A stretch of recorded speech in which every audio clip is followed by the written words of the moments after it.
Sundaram, why are we starting with Lance Stroll in a Singapore GP review? Where did he finish? I don't even know where he finished, but why are we starting with Lance today? The important thing is that Lance Stroll is now a record holder. Yes, he has a record to himself, but unfortunately, not one that he's going to be very proud of. So, Lance Stroll has been around in Formula One for a fair bit, and he now has a record for the most Grand Prix without ever taking a single fastest lap. That's been 161 race starts. And the person that he's actually surpassed is Johnny Herbert, one of the stewards that was there for the Singapore Grand Prix. So I hope the both of them shared a little champagne after the race to celebrate the passing of the record from one to another. But yes, Lance Stroll is now a world record holder. And thanks to who? Daniel Ricciardo. Thanks to him. Yes.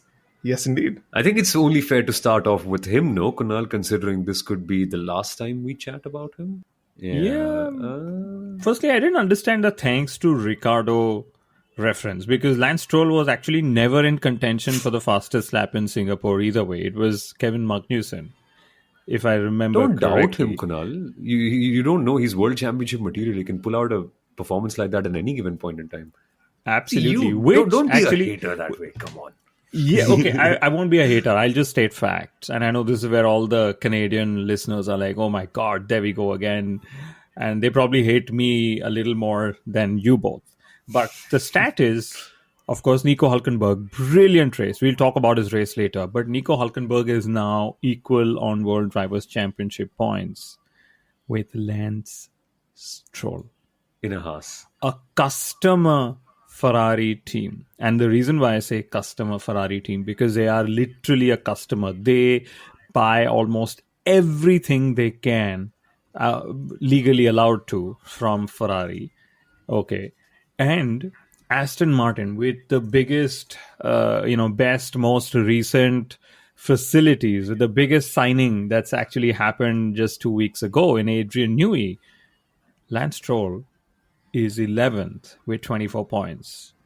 He has been beaten by Nico Hulkenberg. Chats, that's the story. But okay, Daniel Ricciardo time. Yeah. I don't know. Is there much that can be said now? It feels weird that we're talking about his last race in Formula One, right? Okay, have we confirmed it yet? Is it out yet? And why are we acting so somber when we know that there's no official announcement? But we all know that it's all happening. What do we...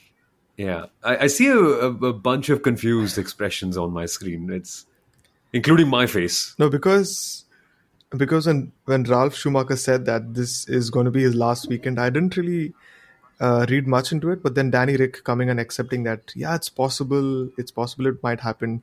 And the way things proceeded after the race, the press conference, that was very emotional. I mean, for him as well, but even who was watching it, Danny Ricciardo almost choking, almost having tears in his eyes, and a couple of other images that turned up. He was hugging his, if I'm not wrong, his Alpine or former Renault colleagues before he left the paddock, and that can only mean one thing. And the team principal also accepted that this could be a possibility. So yes, there's no announcement, but the way things ended yesterday, it seems like that. And I know we've always logically tried to argue if Danny Rick really deserves a place in Formula One at this time. But when it comes to the stage when someone is possibly leaving, it's a different feeling altogether, and you feel a little sad. And yeah, I've been feeling a little sad if he's walking away from the sport. I'll tell you what, I'm also, I would say I'm not sad. I've seen a lot of drivers come and go. It's been harder when I used to work for a team. And I remember this one driver, I won't name, just hours before an announcement, we were just outside of the trailer, and he's just, they're humans. They're superhuman athletes, yes, but they are humans. And there was so much emotion that came out. And, bumped into the same driver the next year at a different race, of course, not a part of the team, and just looks at me. We both smile, greet each other, fist bump, give the bro hug. And he's like, same shit, different driver, literally. And he was right, because like Max Verstappen said, Formula One's going to move on without me. Of course, the team had moved on, but what does that mean? It's literally the template. Like, what's a template? On Thursday, you will meet Somil for an interview. Then you will do a reel with Sundaram. Then you will go to this broadcaster, have a 5 minute sit down. This is your open media session. This is when you get to sleep. This is when you get to eat. There's a schedule. The schedule almost never changes. There are two things that change: the driver, of course, the nucleus of the schedule, and the nodes being who are the media people you will speak to, because you don't give exclusives to the same media people. So I'm not sad with Daniel Ricciardo going. I'll tell you what I'm sad with. I'm sad with the way it's been handled. The very fact that none of us, including Ricardo, including Laurent Mekies, in his post-race release said, maybe this is Daniel's last race, we don't know. Basically, the fans and the driver and the team may not have been given a chance to celebrate, and have a farewell race for Daniel Ricciardo. And there's, some people ask me, but why didn't you say the same thing for Logan Sargent? Well, there is a difference. Daniel Ricciardo and what he's done in that Red Bull, what he's done in that Renault. Of course, what he couldn't do in McLaren and Racing Bulls is another story, but Daniel Ricciardo has to be celebrated. Yeah. And if you look at the record, you won't cry a lot over an 8 or a 9 time Grand Prix winner leaving the sport. Nobody cried as much when David Coulthard left. Uh, in fact, it was just a pass. 13 times. 13 times, yeah, exactly. It was a sad moment to see his white Red Bull spin out at the first turn, but there was no emotional farewell, no emotional goodbye. But Daniel Ricciardo's different. He's not just a multiple time Grand Prix winner. What he's done in the car is something that is replaceable. But he stands for what modern day Formula One is: entertaining, lively, full of life, joyful, which is what modern drivers quite often end up not being. And he's a fresh breath of life, breath of air in terms of everyone else around, which is why we're going to miss him so much. Not because he's a great driver. He was a better one in the past, maybe not the same anymore. But it's what he brings to the sport outside of it, the person that he is. And I know Formula One's not really the place where we celebrate people and what they bring to people and the joy that they bring in, or the emotion or the humor or the drama that they all bring to life. But sometimes we have to take a step back and realize, man, ultimately it's a bunch of really cool people doing really cool stuff. And this guy was the coolest one of them all. We're not going to get someone like him again. We've not seen someone like him in the past too. So if anything, if we can't celebrate what he's done in the car, recently at least, I think we should take out some time to celebrate what he's done for the sport outside of it. And trust me, it's had such a big impact. I don't think Formula One would be Formula One today in the post Liberty Media era had it not been for someone like Daniel Ricciardo. Because you look at what people think of all the drivers: Lewis as the inspiration, Max as the so called bad guy, Charles as the heartthrob of everyone, the person that everyone loves to admire. There's no one like Daniel. There's no one with his energy. There's no one with his humor, his charisma, and his passion for life. And that is rare. I think we needed a character like that in Formula One. Just a shame that it has to end this way. As a tribute to Daniel Ricciardo, in case he's not racing in Austin, which is actually his second home Yeah. race, at least as he sees it. The other 20 drivers should come show up on a horse, because that's what Daniel Ricciardo would have definitely done. Shown up on the horse in the paddock in Texan memorabilia all over him with the Stetson's hat and so on. But we should also probably try and address a couple of things, which is why would Racing Bulls or Red Bull, Racing Bulls doesn't get to decide who drives their cars. They just have to build their cars, Yeah. right? So why would Red Bull decide to replace him now and not say just after or just before or during the summer break that just went by, or wait till the end of the season? And of course, there are a couple of reasons. I would say here, one of the reasons that Daniel Ricciardo has highlighted, which is probably a hint, is contractual dates. So there is a date by which Racing Bulls needs to commit to Liam Lawson. So this is not so much so about dropping Daniel Ricciardo. It's so much more about actually promoting Liam Lawson so they do not lose his services to another team, or he doesn't become a free agent, right? So that's one point, number one. And I think There is, of course, like Helmut Marko has come and said on our podcast, every top driver has a performance Yeah. clause. And I think Daniel Ricciardo also, sort of hinted at it. He said, maybe if I get a podium at this race, he said this before the Singapore Grand Prix, I might just still get to drive, which probably meant that he's not hit those performance benchmarks that Racing Bulls would have put in front of him. So it's been a very clean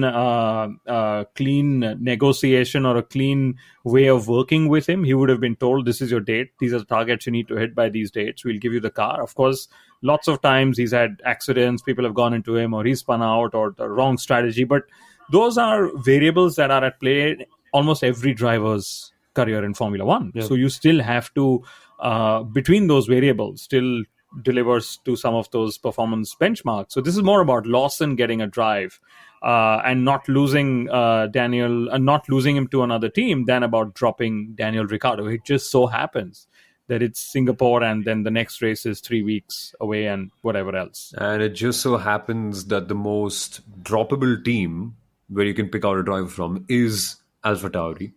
And the least performing driver in that team had to be Daniel Ricciardo. I mean, who knows? Had Ricciardo gotten that Red Bull seat and Sergio Perez would have been here, we could have been saying this is Sergio Perez's last race in Formula One. It's just the circumstances that lead to what's happened eventually. But before we go to Lando Norris, I know it's probably the last time we're going to talk about Daniel Ricciardo. I mean, properly as a Formula One driver, of course, we will have him mentioned on the F1 Awards, and we will talk a lot more about his antics. But one core memory you can take back, guys. What's one thing you really love about Daniel Ricciardo? Could be on track, could be off track, could be anything. It's most definitely. I mean, keeping aside his character, I really want to go for what he's done on track. Wasn't the greatest driver, I would say. He had just a couple of wins, 8 wins, and a handful of pole positions. But on his day, what he can do in the race, especially, was remarkable. If he had the race pace on that day, he can pull out some of the most magnificent dive bombs, and that's the first thing that comes to your mind. Him putting some clean, especially Baku. What was it? 4 wide, Yeah. 3 wide on the main straight. Yeah. 3 wide, him pulling a very clean dive bomb, holding position, and probably also Monaco. What was it? 2016. Him being absolutely pissed at losing that win, but then getting redemption 2 years later, with an engine that was low on power by 40%. So, some memories of Danny Rick, and he's always worn his heart on his sleeve. So yeah, we're definitely going to miss that character and what he was able to do with his car. See, On that's track. such a good point, right? We often rant about Formula One drivers not being human anymore, them being very media trained, about having very generic answers, very generic statements about what to say. Ricardo is one who's made us realize that Formula One drivers are indeed human, and he's the most human of them all, at least in terms of talking to the media. That's what I love about him the most. I think Danny Rick was in India for one of the show runs, or the road shows, whatever it is, and I think he was dancing to. I think he was doing bhangra, if Yes. I remember correctly, in Delhi. Can you imagine if any other driver would do that? Any other driver, a Charles Leclerc, Fernando Alonso. Fernando Alonso was in India. Can you actually imagine any other driver doing Yeah. that? I actually have a memory, and I hosted this event. Adrian Suttle was here, Uh-huh. and he danced to the Dabang song with his belt, and he did that Dabang step. Oh, he did? Okay, but he did, and guess what happened? The main camera that was rolling, actually the memory went blank. So we have no memory of this. We have no storage, whatever. We were all really upset when that happened. But my memory of Daniel Ricciardo will be that he was a big driver beater on track. He took on Sebastian Vettel and beat him, while Max Verstappen was still young and immature, but still quick. He beat him there. And to me, the big question mark is, and I've always believed in this because I've worked with so many of these junior drivers, just because you're quick in one formula doesn't mean you're quick in the next. And that's probably what happened to Daniel Ricciardo. So when he moved to McLaren, when the ground effects era cars came, etc., it's not that Daniel Ricciardo's lost his talent. It's just that how you extract a lap time from a different car built by a different team is suddenly very different. And those were actually the conversations that we all went through multiple times at McLaren, when he used to say, natural driving instinct is just very, very different, and I'm unable to go against that, right?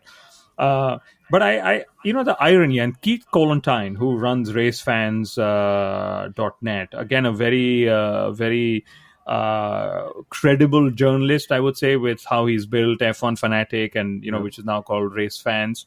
He said something very interesting. Daniel Ricciardo left Red Bull Racing because he did not want to play second fiddle to Max Yeah. Verstappen. But in his possible last race at Racing Bulls, he ended up playing second fiddle or wingman to Max Verstappen by taking that 1 point away from Lando Norris with that fastest lap in Singapore. Of course, Ricciardo doesn't get that point because he finished outside of the top 10. But what a circle of Yeah. life for Daniel Ricciardo. Leaving a team because you don't want to service another driver, but leaving Formula One, ending up actually servicing that very driver itself. But it's a tale of how human emotions can play their part. And probably, I don't know if this is the case or not, because the other drivers rarely ever show it, but he is evidently the most emotional driver of them all. And we've seen that all the way through. We've seen that through every decision in his racing career, especially when Drive to Survive firstly came out.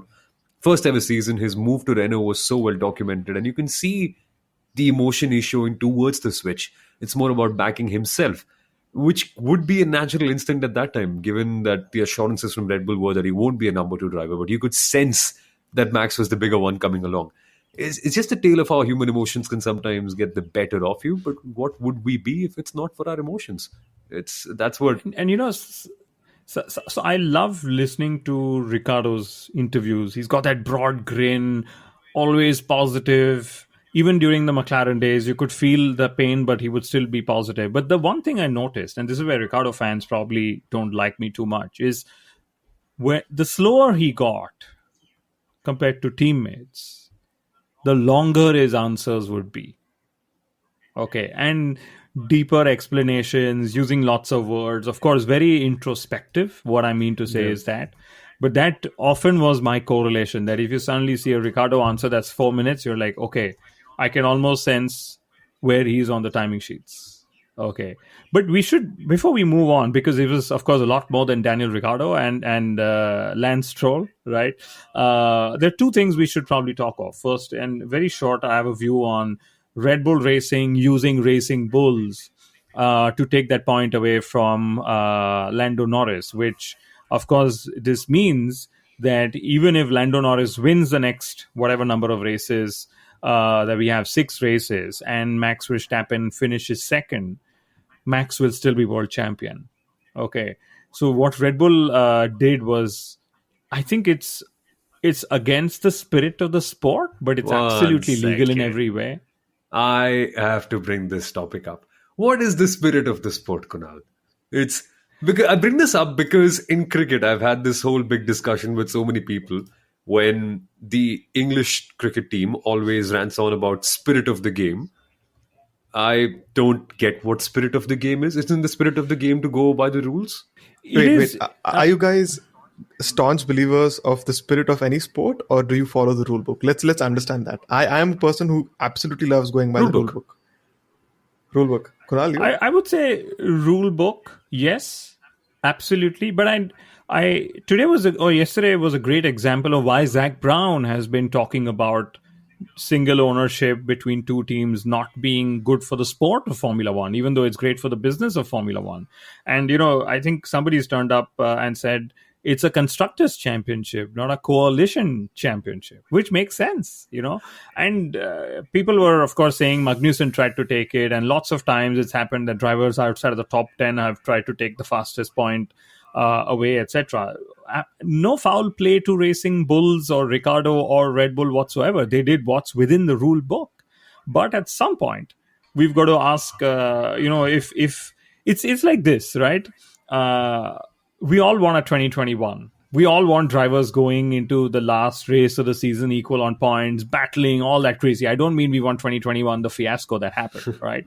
But if moments like these happen, where you're using a B team to take away the sporting spectacle that such a closely fought championship could offer. That's when I'm like, yes, it's within the rules, but it's not the spirit of the sport, if you get what I mean. So that's where I am. Are papaya rules in the spirit of the sport? Good point. Papaya rules Good point. or I anything would- else that Ferrari has done over the Yeah, years? I would say that's also not within the spirit of the sport. The Formula One has tried to police,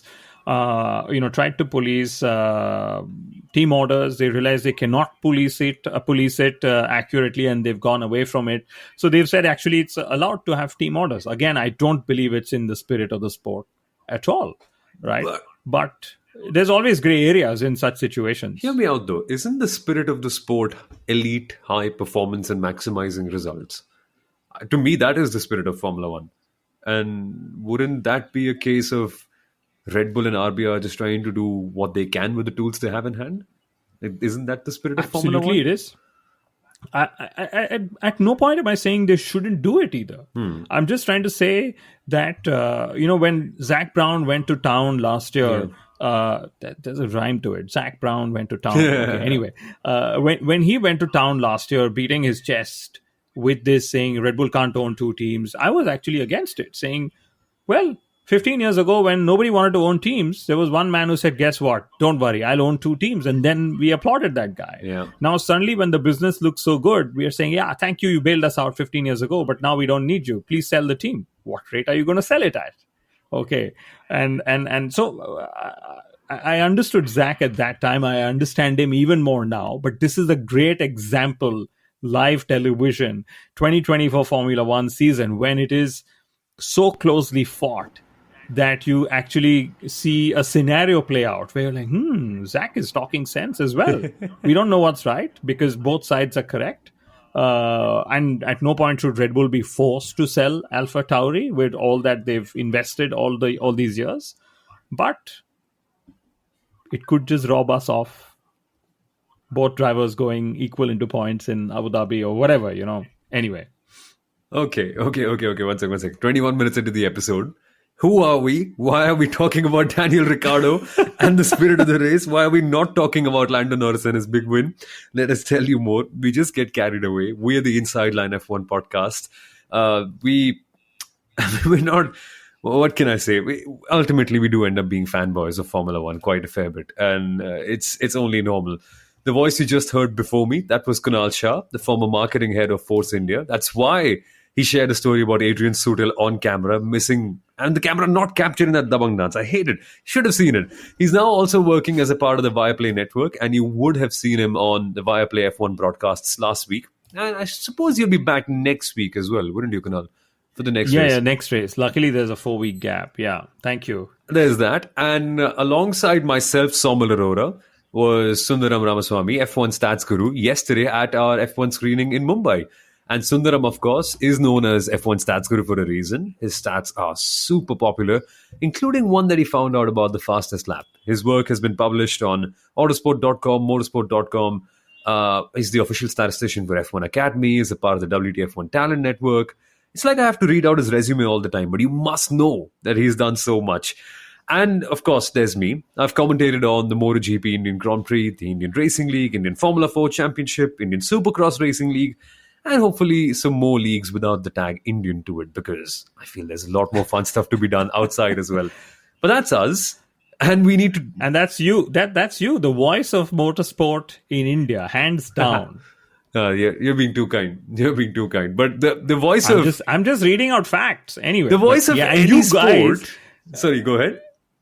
Yeah, and you guys hosted a very interesting race screening yesterday for the Singapore Grand Prix in Mumbai, in Powai. We had a Batak machine where which drivers use for hand-to-eye coordination. We set that up. This was in partnership with Heineken, one of the official partners of Formula One as well. I am told that I've seen all the reels and the content. The engagement was fantastic. Even if I would say the race in itself wasn't. I mean, it was a spectacle every time Singapore is, but the racing wasn't really a spectacle. So anyway, hats off to you guys for hosting another race screening. I love what we do. We entertain people, on air like this. Y'all entertain people. Actually, we all entertain people on air on television as well. And we also entertain people and engage with them on ground. So 360-degree Formula One life, or motorsport life as we call it. And before we actually go on, Fernando Alonso has been in India this morning as we were recording on the Monday after the race. I'm amazed at that guy's fitness. The race only just got over late in the night in Singapore.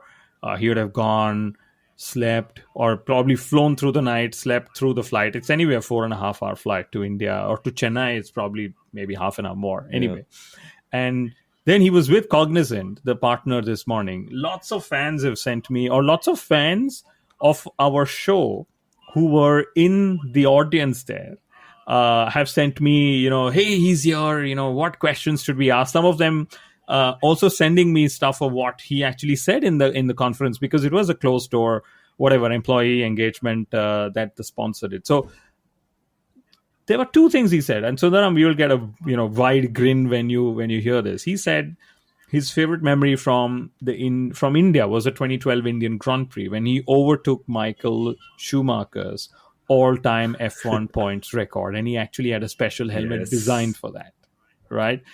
So that's one. And the second, he said he's really aiming to win the Dakar Rally someday, which means that for all you Fernando Alonso fans, just like Mr. F1's dad's guru, Fernando is going to be racing for many, many, many years to come, even if it's outside of Formula One. I'm very gutted I'm not there in Chennai. I even considered this option of standing at the airport to probably bump into him. But then obviously that didn't work out. But yes, I've always known that Fernando is going to be around in some category or the other. And even if he retires from Formula One, there's always going to be more opportunities to watch him closely. The one thing that I'm really missing out on is getting a photo from him. He does not take a lot of photos with his fans, and I've seen him clicking a couple with people at the airport. So a little gutted that way today, but it's nice to know that he's in the country today. Should I make you feel worse, Sundaram? Please We were don't. there in Chennai 3-4 times over the We were last there. month. That same airport. That same airport. Man. What the hell?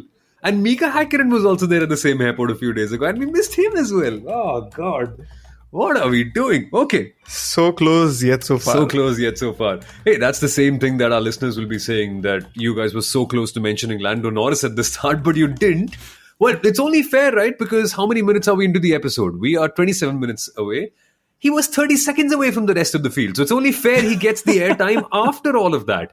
Guys, this was a very Sebastian Vettel-esque win by Lando Norris, in my opinion. Dominant all throughout the weekend. And it's very rare that we mention dominant throughout the weekend because people only focus on Saturday and Sunday. His Friday was amazing. A second off everyone in free practice all the goddamn time. Then he goes out and does it in the race. You know what I'm most impressed by? In the first 5 odd laps, he built up a gap of around 2.5 seconds, Kunal. And people were like, why is he pushing so much? And then McLaren told him, okay, Lando, you can push. And he went a second faster than Max. Constantly. Wow, that is unbelievable. I asked myself, of course, great dominant performance, like you explained, like F1 has put out, one word, dominance, with him standing in that Vettel kind of pose as well, which is also eerie. But, eerie being because it's a Sebastian Vettel thing. And, I always remember Vettel with that finger and not anyone else. But, life moves on. Formula One moves on, as we said earlier. But what was Lando Norris out to prove in Singapore? He was dominant, yes. But I think he had 2 or 3 brushes with the wall. One very almost he would have binned it kinds, and the other one just in the place where, George Russell hit the wall last year as well and actually crashed out. I think Lando just wanted to prove a point that he could drive so much faster than everybody else. He wanted to finish more than a pit stops length time wise ahead of Max Verstappen, because Max was not fighting for the win. Max was like, I qualified second, I'm finishing second, ha ha ha, that's what I wanted to do. I don't want to win today, because he just didn't have the pace for it. But Lando Norris wanted to annihilate the opposition, including Oscar Piastri, including Max Verstappen, and I would say he actually did that. I think this was definitely one of Lando's best weekends, because he was literally there in practice. He was there in qualifying. He was there in the race. He did not bin the opening lap for a change. He did not lose the lead position on the lap on the lead lap, and like you said, 30 seconds be ahead of Max Verstappen. One of his best race weekends. That too at a track that is so demanding physically, mentally, with such humid and hot conditions. Managing to do that and not drop it. So, if you wanted a clinical Lando Norris performance, I think this one was that. And he nailed the start as well, Kunal. Yes. So Nityanand, who of course is also a part of the Inside Line F1 podcast, puts out all those cool graphs. He pulled out the stat saying 14 races that have happened in Singapore, 12 times that the pole sitter has led at the end of the opening lap. And the two times that didn't happen was 2017 with Vettel, Raikkonen, Verstappen crashing, and 2022 with Perez jumping Leclerc, because both instances were a wet track. So Lando Norris finally has converted a pole position to a victory, but crucially has converted pole position to actually leading the race at the end of the opening lap. Statistically, one of the easiest circuits to have actually done that on as well, I would say. And just for the record, Norris finished 20.9 seconds ahead of Verstappen and 41.8 seconds. I'm going to repeat that. 41.8 seconds ahead of last weekend's winner, Oscar Piastri. Yeah. What just happened to Oscar Piastri, guys? My reading is he was out of position in qualifying. He just messed up Q3 like he admitted he did. And that's it. He was playing catch up. Yeah. And like we, for example, saw Lando Norris play catch up in Baku. This time it was Piastri's turn to play catch up. Yeah, and that's why I emphasized on Norris having a good weekend, because that's what you need to win a race nowadays. You just can't have a bad free practice and then recover from it as easily, because Formula One nowadays is getting so competitive that your preparation to every session matters so much. And we could tell in free practice, we could tell in qualifying, Piastri just didn't feel as comfortable with the car as Lando did throughout the weekend, or even as Charles Leclerc did, which is another point we should come to immediately after this one. But he was always playing catch up, having that bad qualifying, not making sure that his runs were good enough in Q3. And then one particular final run where Piastri made a couple of errors. Brilliant saves, yes, but not quick enough ultimately. And once you're in that midfield, once you're stuck trying to pass people in Singapore, good luck trying to go win the race. I don't think anyone's done it. Or again, you might need a team principal to call upon your teammate to crash a race car, and then you can get an advantage. But clearly, McLaren's ethics and morals are beyond that. So yeah, this is why McLaren are in this predicament. I feel, Sundaram, because one of their drivers is the faster, better one, evidently, but he's not as strong in those tough moments as the other one is. And together they form a good team, which is why they're leading the Constructors' Championship. But individually, they are not the finished article yet. I think both of them are not the finished article in that sense, but it's nice to see that Lando Norris has kind of smoothened a couple of edges through this year, and he mentioned this before this race weekend. We celebrate differently to a race win or a podium than we would have done maybe 10 races ago. So they're clearly trying to implement that mindset of being a front running team, a team that wants to go for the championship. But like you said, Singapore is such a track where if you don't qualify well, and also the fact that the pit loss time is nearly 25-26 seconds. So wanting to take an additional pit stop or doing the pit stop at the right time is also very crucial. And in that sense, it puts more emphasis on qualifying. And that was exactly the case for the likes of an Oscar Piastri, Charles Leclerc, Carlos Sainz, all had terrible qualifyings. And then it was ultimately a case of damage limitation. On the flip side, Hamilton, who had a very good qualifying, dropped down to P6. That's where, like I said, strategy is also very key. If you can't overtake on track, you really have to make the best use of the pit lane. And Piastri being out of position is why he also ran on a different pit stop cycle, and he had to overtake the two Mercedes cars on track. Just goes to show McLaren had so much reserve that they could extend Piastri to 38 laps on the medium, more than any other driver, and say, for example, 8 laps more than Lando Norris itself. And then he could pull off those moves on the Mercedes cars as well. But I get this feeling that Ferrari was actually the second quickest car on the Yeah. Sunday. But because they were out of position, they just couldn't attack. They messed up qualifying so badly. And now this brings memory of what Sommel has said all along, that Ferrari is not the master of scoring back to back wins. If they're strong on one Yeah. Sunday, there is a very good chance that the following Sunday or the Saturday they'll fumble. And they always find new ways to mess things up, because something that's not become official yet, because it's probably been hushed away, I would say, by the media, the Ferrari media team. But Leclerc said that his tire blankets were not working. He was minus 10 on track on tire temperature when he left out for Q3. And we saw Carlos Sainz, he had that crash because his tires were not ready. Very strange. Just goes on the throttle. Tires are not ready for taking that much traction and acceleration, and they just spun out. And with Leclerc, the same thing. He just didn't have the grip into turn one, and he said it was his mistake. And I think he just took one for the team at that point. But there was something up with those tire blankets. And then when they were chasing from ninth and 10th, I think it was just game over. They had to try different things. They were really quick in clean air, but they had lost so much track position, especially since Alonso, Hulkenberg, and Perez started ahead of them. No, not Perez, sorry, but Alonso and Hulkenberg started ahead of them. That Ferrari just had the best race to play, and fifth and seventh was all they could do. Again, 36 laps on the medium for Leclerc, and with Carlos Sainz, very interestingly, he did just 13 laps on the medium, and he actually said, by pitting that early, I just undercut the entire midfield. And that's what he did, because then he ran like 48 laps on that hard tire. I've often heard in the US that artists get sued for no showing and damaging what the quality of a show is meant to be like. And the promoters often tend to do that. Seriously, the Singapore GP promoter should just sue Ferrari for that, because that was a no show. Had Leclerc not had that terrible qualifying, or they just not had that tire blanket issue, we would have genuinely seen a race on Sunday. This is just Lando Norris doing his thing. But otherwise, looking at everything, this would have, and this should have been a Norris versus Leclerc battle. We just robbed off it by tire blankets.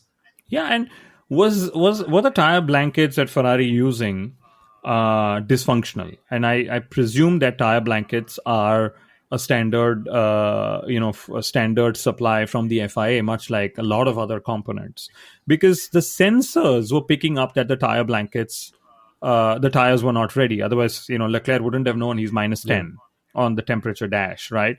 But we don't know if it was the blankets not being working fine, or did the mechanic enter the wrong values there. And that's something I hope we get to know at some point. It's weird why Ferrari weren't in competition.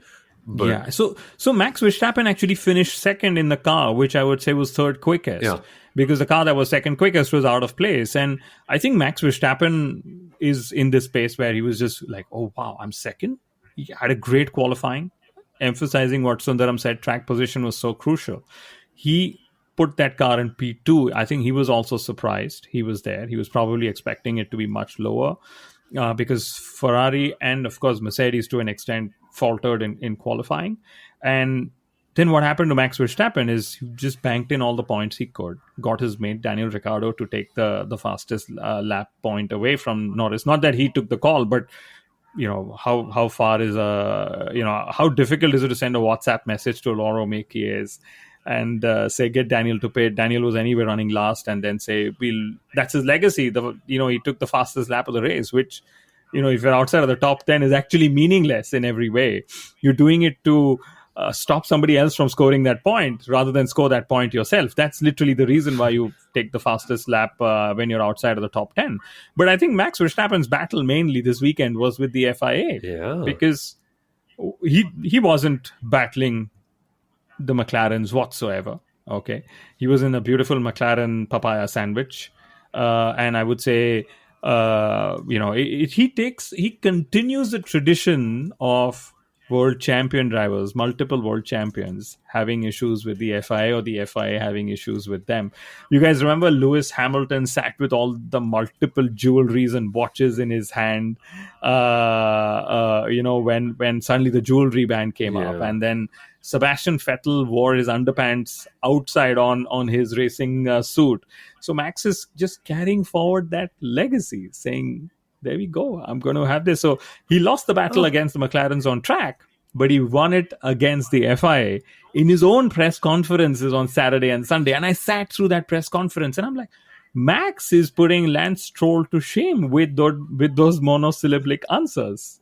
And Verstappen has not won in Singapore. That's a stat that everyone should know. Despite being in Formula One for close to a decade and raced at Singapore for so many times, Singapore literally sticks out like a sore thumb because it's the only track of the season where he's not yet won, and P2 is his best result. And I think beyond a point, like you said, it wasn't the most spectacular race in terms of racing. And at one point, everyone was really yearning for a safety car, which has had 100% possibility at Singapore. That moves away from the track. But then Bernd Maylander, I'm sure he's had a nice chill time in his own tub of cool water of his own, because he's not driven on track during a Grand Prix for 9 races, which is now the joint longest absence of his career as a safety car driver. He's done this a couple of times in the early 2000s. But if we have one more race without him in Austin coming on, that's going to be the longest absence of him of his career. So, yes. This was Max Verstappen's best finish in Singapore since 2019 or 2018, I think. Okay. Because we, of course, didn't have 2 races in 2020 and 2021, but he's not had the best of results in Singapore. About the safety car, I actually have a philosophy or a hypothesis. Sorry, that's the word. Sorry, there's so many languages in my head. But anyway, I have a hypothesis where Lando Norris was the only driver literally pushing all he can's full beans on track, which is why most of the others were just driving to the lap times that they needed to against their rivals, pushing, managing, etc. And that's why, in general, they were not taking as much of a risk as they would on every single lap. So I don't mean they didn't take risks. I mean that they had to take risks during pit windows specifically, and they just pitted once, most of them. So that's one of the only reasons why, or one more reason why the safety car didn't come out. But we should talk about, But also reliability has reached such a level, because we don't see as many reliability concerns like we used to see even in the last couple of years. So that's also another reason. I mean, we have reached a stage where we have races, but there are no retirements. Yeah. We don't have a Nicholas Latifi or a Nikita Mazepin anymore, so there's no silly crashes as well. But the cars have genuinely also become that much more reliable. Yeah. Nor Logan Sargent either. In fact, his stand-in replacement, Franco Colapinto. It's amazing. What a drive. Again, Singapore. One of his toughest mental, physical challenges. What a drive, I would say. Into just, I think, a tenth away from Albon in Q2, and then had that mega dive bomb moment on the opening lap, like all or nothing kind of thing. And I pretty much loved, I've loved how Franco's seized the moment, even though he knows nothing might ever come out of such, heroic drives that he's had in the last 3 races. Yeah. And to be lauded by Sergio Perez, of all people, for driving very well, that is a big, big compliment. And the fact is, 3 races into his Formula One career, he's already at a stage in life where he's criticizing the team for not giving him a good enough strategy. I mean, think about it. 2 months ago, Franco Colapinto was a midfielder in Formula 2 and none of us cared. You did, Kunal, because you follow Formula 2 a lot more than we do. But the rest of us were like, he's someone. I knew him as someone I'd commentated on an esports race, actually a few esports races earlier on, and I knew that he was quick. But this quick, this good, this confident, and this mature, wow, it's quite something. And he could have gotten points had, theoretically, Williams not kept him out for one extra lap, and that would have prevented Sergio Perez from passing him. But again, ifs, buts, whatever. The team would be very impressed though, and the word would be going around the paddock that this guy is the real deal. But if Colapinto had scored points, he would have had as many points as Esteban Ocon. Colapinto is already ahead of Zhou Guan Yu, Logan Sargent, but for obvious reasons, and also Valtteri Bottas.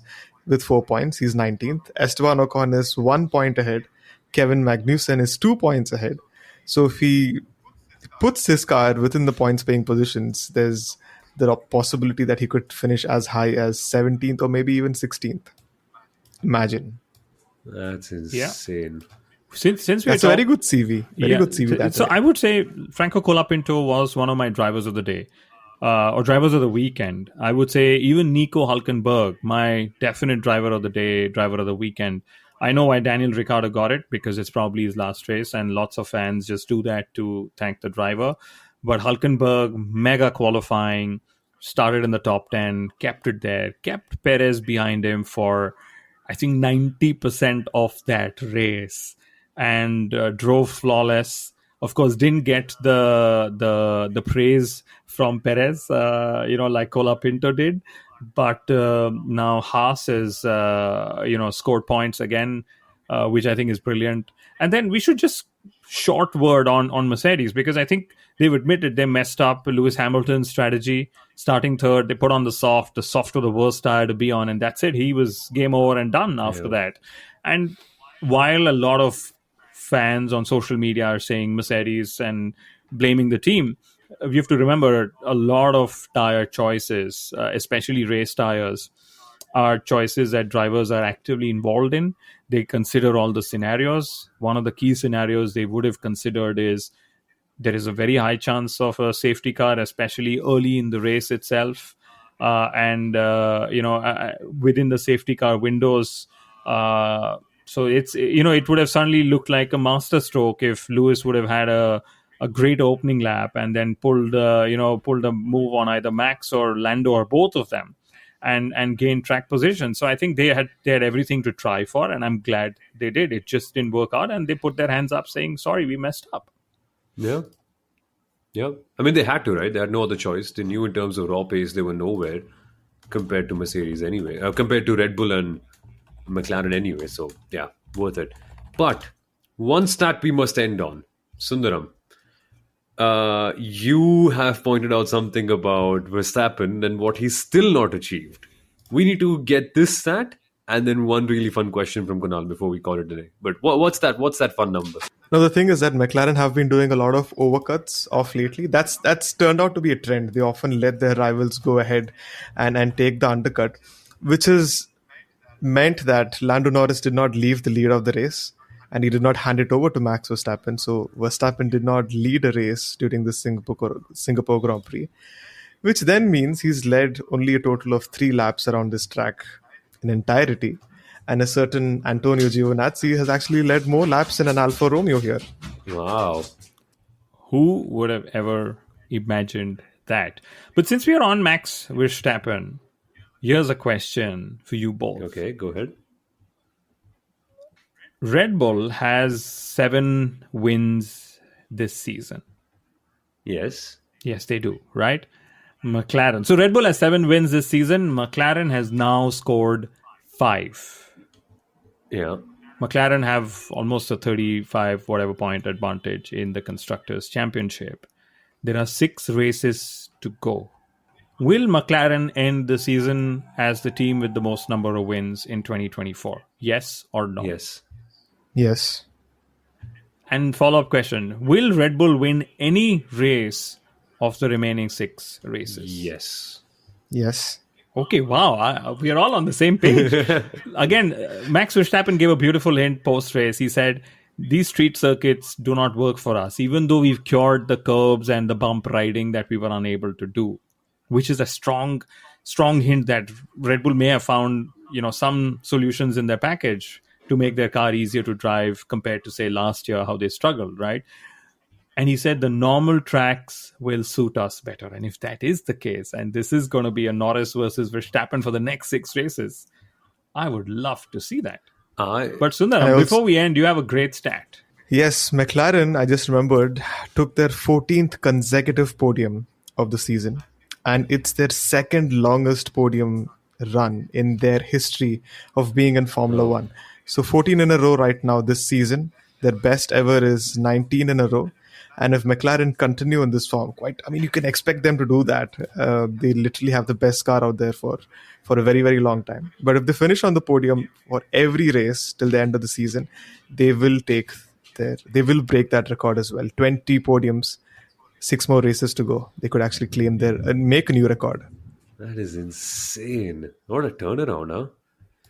Oh, we'll see. We'll see. All of that is to come in future races. And for that, we're going to have the next race preview also coming up. But in the middle, in this Formula One break that we have, we're not going to leave you alone. There are going to be a few fun episodes on the way. So make sure you have subscribed to the Inside Line F1 podcast and are following us on our social media platforms as well. Sundaram and I will be back for the Indian Racing League, I think in a few weeks' time. And then Kunal will also be on TV for the next Formula One race. But before that, we'll have our preview episode and a few fun specials on the way as well. Thank you so much for watching and listening, folks. We'll catch you in a bit. Bye-bye.